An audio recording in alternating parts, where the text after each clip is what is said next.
Last week, the YouTube channel Perfect Union released an excellent video talking in detail about how and why the quality of clothing has gone down so much over the past few years. As part of that video, they talked about how SHEIN, or SHEIN, I'm just going to say SHEIN, contributes so much to this low quality clothing epidemic that we're currently living through. They articulated things really well, much better than I ever could, so I highly recommend checking out their full video, which I'll link in the description box below. It's encouraged me to expand a bit on their points, things I've been thinking about for a while regarding brands like SHEIN, Temu and others. But I want to talk about them specifically from an influencer's perspective and how these brands are actually a lot worse than you think, if that's even possible, and why I'll never accept a sponsorship from them. So I just want to start by acknowledging how incredibly privileged I am to be able to talk about this stuff. I'm super lucky to receive sponsorship offers and even luckier to be able to reject them and talk about them in videos like this. I don't rely on sponsorships for my full-time income, so I can look at these things quite objectively, and I want to use that privilege to talk about them realistically. By the way, I don't want to target people who buy from these places and buy cheap things because they need to. But let's be honest, it feels like a lot of people are just buying low cost and low quality rubbish for the novelty one-off aspect of it, and that's something we'll get into today. Let's start with a few points from Perfect Union's video. The first thing they mention is the drastic reduction in overall material quality, which is something I think we've all noticed over the years. The example they use is Abercrombie in the 1980s, proudly describing how their jumpers are made from 100% pure new wool, which is wool mark certified, showing that it's been fairly produced and is of high quality. Nowadays, the majority of brands seem to do their best to try and hide where their products were made or what they're made from. They say silence speaks louder than words, and that couldn't be more true here. I think it shows how embarrassed some brands are about the low-grade materials they're using and the corners they've cut to get them manufactured abroad. It's very easy to spot good quality clothing these days because they'll plainly tell you where it was made and what it's made of. Just as they pointed out with the 80s Abercrombie advert, in the old days brands were proud to share these details because they backed the quality of their own stuff. Even brands that we'd count as budget back in the day, like Hanes or Sears, their quality back then was insane compared to today's budget options, and when you pick up a vintage piece from them, it's always surprising how well they're made. I've been lucky enough to get clothing hand-downs from my dad and even my granddad. Some pieces are 50 plus years old, and you can find many second-hand pieces that are just as old and still holding up fine on eBay, Depop and Vinted. With the poor quality of a lot of clothes today, it makes me wonder, what, if any, pieces will be handed down to the next generation? Another thing they mention in the video is the decline in hardware like zips and buttons. Any old fans of a channel will know how obsessed I am with these little details, and that's because it shows the care and quality of a brand when they don't cheap out on these things. However, more and more of these fast fashion brands are cutting corners, zippers that feel horrible and break after a few uses, or buttons that fall off. It's probably because they don't expect their clothes to last long or be worn more than a few times, which is really sad and a big problem. This did make me wonder though, if the quality of SHEIN's clothes is actually that bad,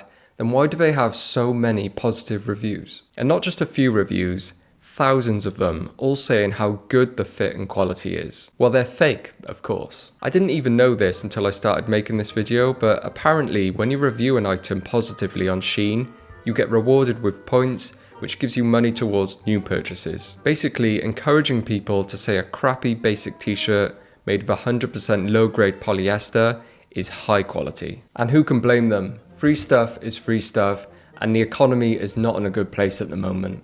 But this does skew general perception towards these types of things and makes other people buy them as well.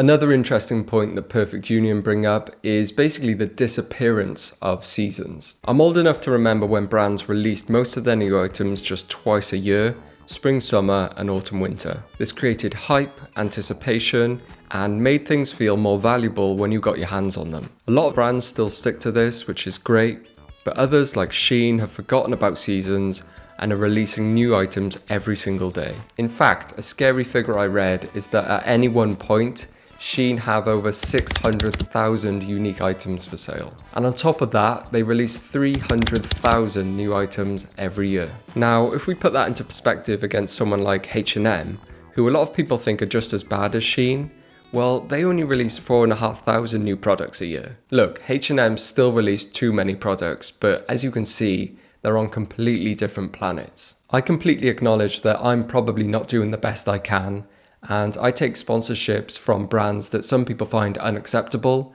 like Uniqlo. Just like H&M, they definitely release way too much stuff. However, in my eyes, they still actually make quality clothing. Everything we just talked about regarding materials, zippers, buttons, they still use the good stuff for now. They also release things in seasons, such as the Uniqlo U line. And honestly, I feel like they could get rid of everything else and just release the Uniqlo U line twice a year, and people would be more than happy. But yeah, I'm not saying they're the perfect brand, far from it, but they're miles better than SHEIN, which is why I'll still take sponsorships from them. And to that point, let's talk specifically about SHEIN's sponsorship proposals. Like 99% of other influencers, I get flooded with emails from SHEIN, Temu, and other dodgy sounding brands like Kufandi. I wouldn't be surprised if they're all just the same company with different names, but let's break down some of their email offers. Starting with, "Hi dear." Immediate red flag. There are two words to look out for when dealing with a dodgy brand: dear and kindly. And the fact that SHEIN and Temu start off every email with "hello dear" lines up really well with that theory. They go on to tell me how much they've been admiring my work. Very nice of them to say. I can tell they mean it given the title of the email, Temu with brackets influencer name. Very personable. The next part really gets me though. They've been admiring my style and believe my audience would be a perfect fit for showing their items. I wonder which video of mine gave it away. Was it the $100 t-shirt video or the $500 jacket video? They're absolutely bonkers if they think me or any of you guys would want to see their products on this channel. Obviously, it's just a mass emailing scheme to try and entice as many people as possible. And the scary part is that every email comes from a different person. I initially started by saying no thank you and then trying to ignore them and then eventually blocking them.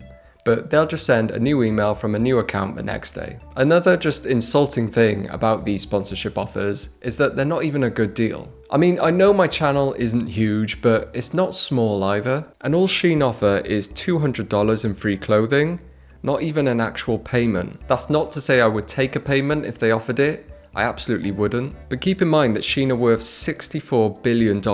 So who's actually taking these crappy offers?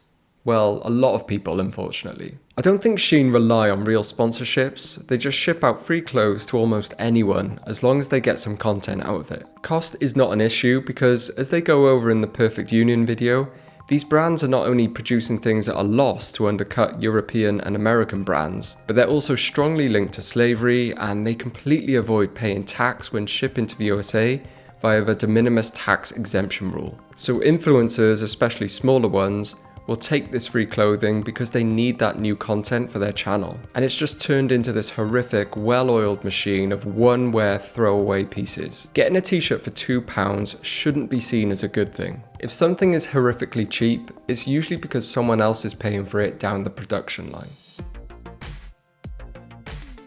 However, let's try to end on a positive note. It does kind of feel like a shift is slowly happening in the world of fashion. Maybe I'm being optimistic and living in a bubble, but when I look around, it seems like more and more people are embracing vintage and high quality clothing. Things that have lasted or are going to last and get better with age. We should also be really thankful that a handful of brands are sticking to the old ways, producing higher quality things with better materials in smaller quantities. We can't get past the fact that they are quite pricey, and I have no doubt that that is partly down to these ultra cheap brands causing high quality garment producers to go out of business. But when you buy something of quality, think about how many times you're going to be able to wear, wash and wear again.